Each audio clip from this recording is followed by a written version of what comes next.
자막을 첨부해서 저와 여러분이 한 절씩 교독합니다. 아합이 나봇에게 말하여 이르되 내 포도원이 내 왕궁 곁에 가까이 있으니 내게 주어 채소밭을 삼게 하라. 내가 그 대신에 그보다 더 아름다운 포도원을 내게 줄 것이요 만일 내가 좋게 여기면 그 값을 돈으로 내게 주리라.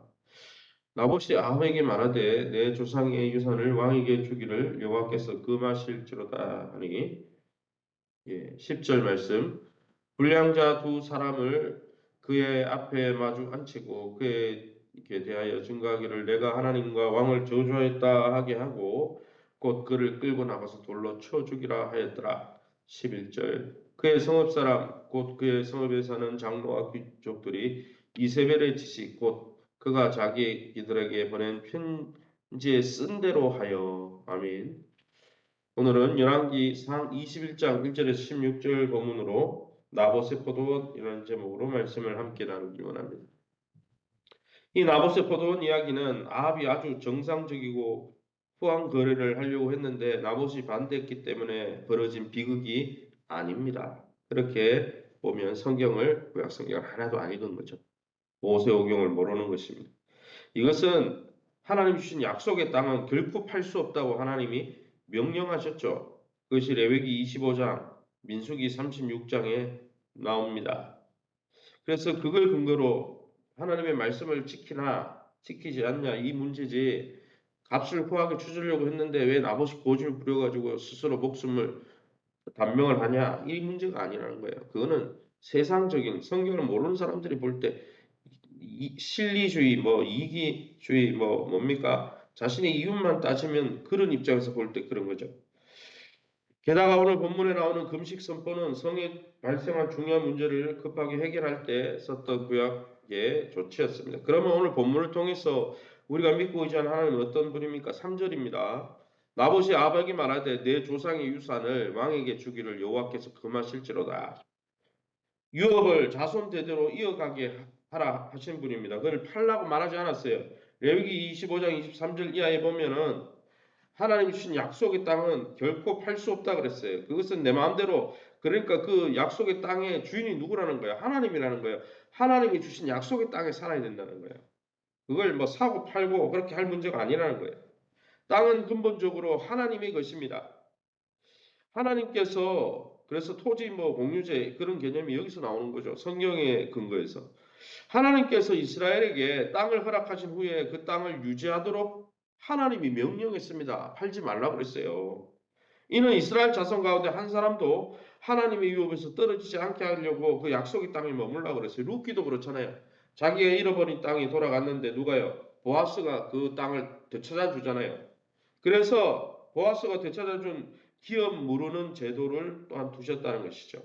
소자 중 하나라도 영적으로 이들이 약속의 땅에서 이탈되지 않고 자기가 가난해서 땅을 팔아버림으로 다른 곳에 가서 살다가 망하지 않도록 하기 위해서 하나님의 백성으로 하나도 잃지 않게 하려고 하나님이 그렇게 정하신 거예요. 그걸 모르고 그냥 내가 편리를 따라서 사고 팔고 하는 게 아니라는 것이죠. 그럼 이 본문을 통해서 우리에게 주시는 교훈이 뭡니까? 2절입니다. 아합이 나봇에게 말하여 이르되 내 포도원이 내 왕궁 곁에 가까이 있으니 내게 주어 밭을 삼게 하라. 내가 그 대신에 그보다 더 아름다운 포도원을 내게 줄 것이요 만일 내가 좋게 여기면 그 값으로 돈으로 내게 주리라. 이 본문은 언뜻 읽어보면 세상적인 지금 우리의 관점에서 성경을 모르는 관점에서 불신자의 관점에서 보면 이건 아주 합당한 거래죠. 그죠? 돈도 준다 그러고 돈이 아니면 더 아름다운 밭을 준다 그러니까. 그러나 여러분 아합은 이 본문을 읽을 때는 우리가 성경 본문에 근거해서 봐야 되는 거예요. 그래서 성경을 해석할 때 내 생각으로 해석하면요. 그거 이단인 거예요. 거기서 이단이 나오는 거예요. 처음부터 이단이 되는 게 아니잖아요. 다 자기 중심으로 해석하다가.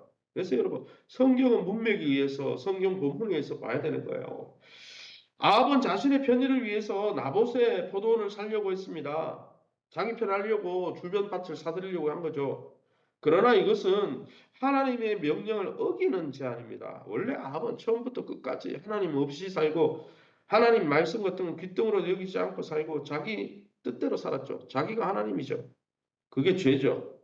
사실 왕을 세운 이유가 뭡니까? 하나님이 명하신 명령을 백성에게 바르게 이행하도록 국가가 그렇게 하나님의 뜻대로 살도록 운영되도록 하려고 왕을 세운 거예요. 이스라엘 왕정은 그렇게 세워진 겁니다. 그런데 오히려 왕이 자기 편의를 위해서 하나님 말씀 깨뜨리고 스스로 불순종하는 모습을 백성들에게 보여준 것입니다. 사랑하는 성도 여러분, 하나님의 법을 지킴에 있어서 나는 중직이고 나는 영적 지도자고 나는 오래 신앙생활 했기 때문에 나는 하나님의 말씀 다 알잖아. 그래서 나는 이 법을 지키는데 예외라. 그래 생각하고 있지는 않습니까? 아무 그렇게 생각해서 나는 왕이니까 괜찮다. 그러고 자기 마음대로 하다가 어떻게 됐어요? 결국 이 사건 이후에 죽습니다. 하나님이 그 가문을 그냥 멸절시켜버려요. 10절 말씀입니다. 이세벨은 아합의 이야기를 듣고 예전에 했던 방식대로 힘과 음모로 그 땅을 자기 소유로 삼는 데 주저하지 않습니다. 이 아합이 왜 이런 짓을 합니까? 이스라엘 왕이면서 이세벨 아내를 잘못 만났어요. 이 우상 섬기는 아내를 만나가지고 세상에 가치관으로 가득 찬 아내를 만난 거죠. 그래서 결혼 잘해야 됩니다. 자녀들이 결혼 잘하도록 해야 돼요. 신앙이 없는 사람하고 결혼하면 처음에는 문제가 없는 것 같아요. 나중에 시간이 지나면요. 가치관과 세계관이 다르거든요. 계속 충돌합니다. 계속 어려워집니다. 그러기 여러분, 이 이세벨은 세상 사람이죠. 우상 섬기는 사람이니까 그 땅 내 것으로 만들면 그만이지. 결과론자예요. 그래서 뭐 하나님의 뜻이 뭐 중요하고 말씀이 뭐 중요하나. 뭐 그도 그럴 것이 이세벨은 하나님 안 섬기는 사람이니까. 목적한 일이 하나님의 뜻과 다를 때 저와 여러분은 어떤 태도를 보입니까? 분명히 그렇게 하면 안 되는 줄 알면서 내 고집대로 강행하는 일은 없습니까? 그것은 망하는 길입니다. 그것은 하나님의 통치를 거부하는 것이고 살아계신 하나님을 경멸하는 것입니다. 하나님을 경멸하면 하나님도 우리를 경멸하실 것입니다. 하나님은 사랑이니까 내가 어떻게 살든지 끝까지 하나님 봐준다. 그건 사랑이 아니에요. 사랑하면 매를 들어야 되죠. 잘못된 길로 가면. 자녀가 잘못된 길 가는데 내버려 둡니까? 그렇지 않죠. 스스로 매를 버는 것입니다. 11절 말씀입니다. 그의 성읍 사람 곧 그의 성읍에 사는 장로와 귀족들이 이세벨의 지시 곧 그가 자기들에게 보낸 편지에 쓴 대로 했다 했습니다. 참 어리석은 장로들이고 어리석은 마을 사람들이죠. 왜요? 이세벨이 지시한 거는 하나님 말씀을 어기는 거고 결국 나봇을 죽이는 건데 불량자 10절에 불량한 게 불러 들여가지고 죽여버리잖아요. 11절에 나오는 대로 이세벨의 편지를 받은 그 성의 장로들, 여기 장로는 나이 많은 어른들을 이야기합니다. 귀인들, 귀족들을 이야기하죠. 이세벨의 악한 음모를 따라서 나봇을 죽여버렸어요. 누구 하나 이 악한 음모가 하나님의 뜻과 맞지 않다고 반대하지 않았습니다. 대세를 거스를 수 없었던 건지, 대세의 눈치를 봤는지, 이런 일사천리로 진행되었고 나봇은 음모에 의해 죽임을 당합니다. 이 사건 때문에 아합과 이세벨은 온전하게 죽지를 못하죠. 나중에 시신을 들개들이 먹고 이렇게 되죠. 여러분 윗사람의 눈치 때문에 대세가 그러니까 여러분 대세가 뭐 중요합니까? 여론도 중요하죠. 이야기 들어야 되죠. 그럼 그 여론이 하나님 뜻과 안 맞다면 따라가면 안 되는 거예요. 윗사람의 눈치 여론 때문에 악한 일인데 그냥 내버려 방관하고 있지는 않습니까? 하나님이 그 방관하는 일에 대해서 우리에게 책임을 물을 것입니다. 공동체의 잘못을 보면서 대세 때문에 요즘 MZ세대니까 눈을 감고 있지는 않습니까? 그러면요, 결국 하나님도 우리의 문제에 눈을 감아버리실 것입니다. 그러기에 사랑하는 성도 여러분, 이 나봇의 포도원 이야기를 통해서 하나님의 뜻이 얼마나 중요한지, 우리가 하나님을 사랑하는 방법이 하나님의 뜻을 분별하고 그 하나님의 뜻 앞에 순종하는 것임을 깨닫고 그것이 영생의 삶이고 그것이 참 생명과 평안의 삶임을 깨닫고 날마다 하나님의 뜻을 분별하고 하나님 앞에 부끄러울 것이 없는 인생으로 우리 자신을 세워가고 우리 가정을 세워가시기를 예수님 이름으로 축원합니다. 시간을 우리 앞서면서 기도합니다. 무슨 일이 있더라도 악한 일에는 가담하지 않게 하시고 악은 악이라 드러낼 수 있게 해달라고 하나님 안에서 주신 것에 자족하고 감사하게 도와주시옵소서. 3년 내적으로 우리 교회가 잘 재건되게 하시되 제자되어 제자 삼게 하여 주옵소서. 세우신 교회가 주님의 교회인 줄 알고 연약한 부분이 있고 부족한 부분이 있어도 귀히 여기고 주님의 몸을 주님의 몸으로 알고 함께 변화와 성장을 경험할 수 있도록 우리 전성을 집사님과 임성민 형제를 위해서, 우리 양원주, 김연지 형제 자매, 우리 고3 수능생들을 위해서 합심해서 통성으로 기도합니다. 주여, 하나님 아버지 은혜 감사합니다. 오늘 라버 포도원의 이야기를 통해서 하나님, 내 이윤과 실리보다 하나님의 뜻이 더 중요한 것을 날마다 깨닫고 하나님 말씀을 분별하며 그 말씀 앞에 부끄러울 것이 없는 일꾼으로 우리 자신을 날마다 드리기를 힘쓰게 도와주옵소서.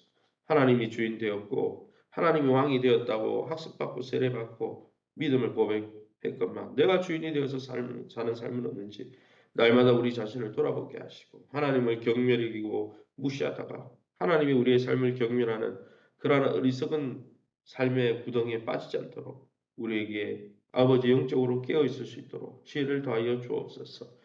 하나님 주신 것에 날마다 감사하고 만족하게 도와주시되 하나님 오늘도 먹이시고 입히시고 돌보시고 이 인생길을 걸어가게 하시며 매일매일 그 하나님을 신뢰하고 믿고 염려하거나 근심하거나 주님 앞에서 낙담하거나 불평하지 않게 하시고 날마다 내게 능력 주신 자리에서 구하거나 가난하거나 어떤 형편이든지 처할 수 있다고 말한 사도 바울의 고백처럼 아버지 자족의 일체의 비결 그 능력을 부어 주시옵소서. 교회가 내적으로 잘 재건되게 하시되 제자되어 제자 삼는 교회 되게 도와주시고 어린이 전도 주일 목적 1:1 양육 사역이 왕성하게 일어났어 우리 교회가 더 건강해지며 주님의 뜻을 받들어 섬기는 교회 될 수 있도록 축복해 주옵소서. 세우신 교회가 연약해 보이고 또 섬기고 수고하는 자들이 연약해 보여도 주님의 몸인 줄 알고 그리스도를 머리로 하나 되게 하여 주시고 하나님 공체에 속하여 변화와 성장을 경험하는 복된 인생 되게 도와주옵소서. 우리 박인수 권사님의 연세 많은 권사님들을 치유하여 주시고 우리 전성을 집사님 하나님 머리부터 발까지 암덩어리들 성령의 불로 태워 주시옵소서. 우리 임성민 형제 아버지 이제 퇴원해서 훈련받고 또 자대에서 생활하는데 어려움 겪지 않도록 하나님께서 강한 손으로 붙들어 주시고 회복시켜 주옵소서. 우리 양원주 김현지 학생 하나님 이제 수능이 얼마 남지 않은 가운데 있습니다. 하나님께서 남은 기간 잘 정리할 수 있게 도와주시고 저들이 원하는 학교에 지나가게 도와주시되 무엇보다 아버지여 부모 세대, 조부모 세대보다 더 뜨거운 믿음으로 세계 앞에 민족 앞에 쓰임받는 믿음의 인물들 될 수 있도록 하나님 영안을 열어 주옵소서. 이 새벽에도 주의 보좌 앞에 엎드린 성도님들 약속의 말씀 붙들고 기도하다가 하나님의 은혜를 덧입는 복된 이 하루 되게 도와 주옵소서. 모든 영광 하나님께 돌려드리며 예수 이름으로 기도합니다.